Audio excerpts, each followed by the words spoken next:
आप ये बताइए, अफजल गुरु बुरहान वाली यहाँ से कहाँ आ गए यहाँ पर? नहीं, क्योंकि आप कह रहे हैं ना हम किसी को आतंकी नहीं मानते। अभी तो आपने बोला हम किसी को आतंकी नहीं मानते। आपकी नजर में आरएसएस आतंकी है, अफजल गुरु आतंकी है या नहीं है? बस इतना बता दीजिए, मुझे ब्रेक पर जाना है। अफजल गुरु आतंकी है या नहीं है? मैं गैर मुताल्लिक चीजों का जवाब नहीं देता। नहीं देंगे। मुझसे जो सवाल, अफजल गुरु को आतंकी नहीं मानते आप?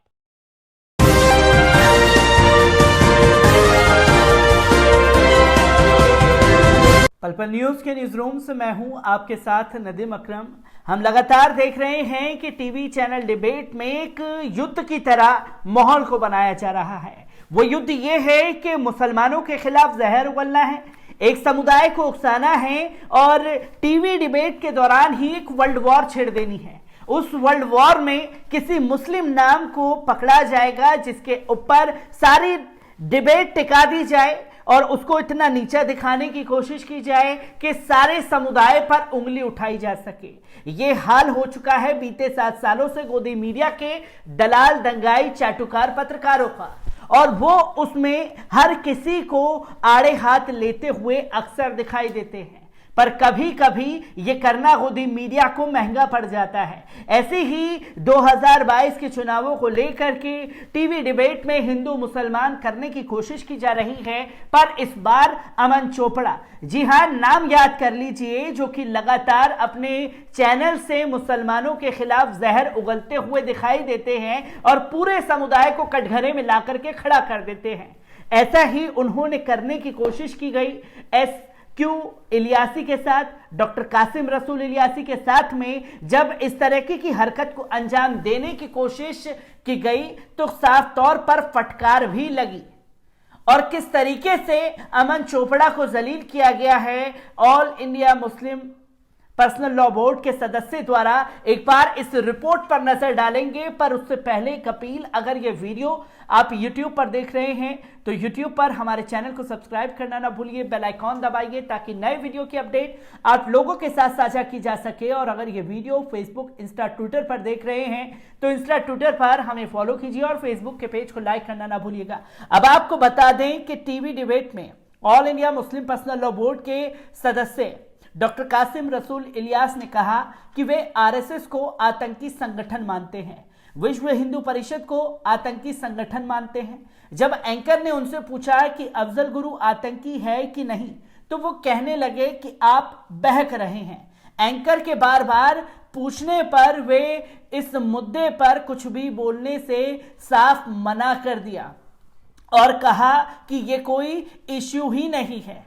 टीवी चैनल न्यूज 18 इंडिया में डिबेट के दौरान एंकर अमन चोपड़ा मुसलमानों की ओर से गुरुग्राम में नमाज पढ़ने से रोकने के लिए लेकर जारी एक पत्र पर चर्चा कर रहे थे।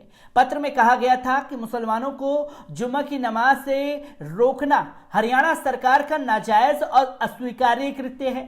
इस पर बोलते हुए टीवी पैनलिस्ट में शामिल all India Muslim personal law board के सदस्य डॉक्टर कासिम रसूल इलियास ने कहा कि वे किसी को आतंकवादी नहीं मानते हैं। जब एंकर ने पूछा कि अफजल गुरु को आतंकी मानते हैं कि नहीं, आप किसी को आतंकवादी नहीं मानते हैं, ऐसा कहने का क्या मतलब है? अफजल गुरु बुरहान वानी आपकी नजर में आतंकी है कि नहीं, इसको बताइए। मसूद अजहर, हाफिज सईद को आप क्या मानते हैं?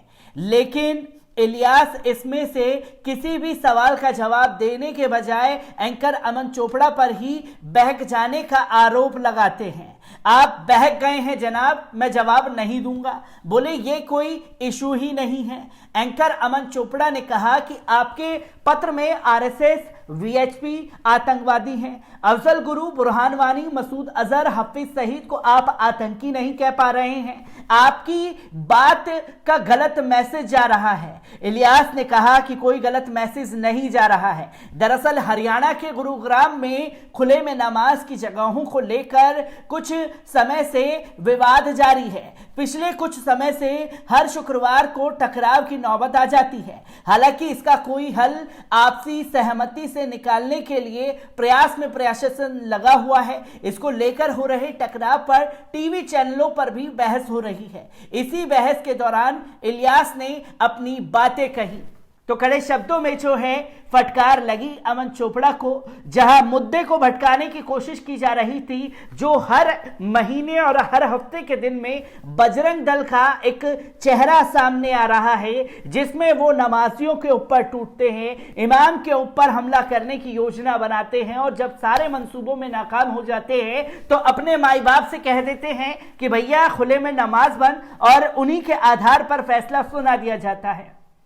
जहां यह सवाल होना चाहिए था कि आखिरकार इन लोगों को राइट किसने दिया कि किसी की इबादत में खलल डालने का। ये सवाल से परे हो करके बुरहान वानी, हाफिज सईद तमाम मुद्दों में उलझाने की कोशिश जो है वो एंकरों द्वारा जारी है, जिसमें उन्हें मुंह की खानी पड़ रही है कि एक मुस्लिम से इस तरीके का बयान दिलवाया जाए जिसको राई का पहाड़ बना करके फिर मुद्दे में डायवर्जन किया जा सके।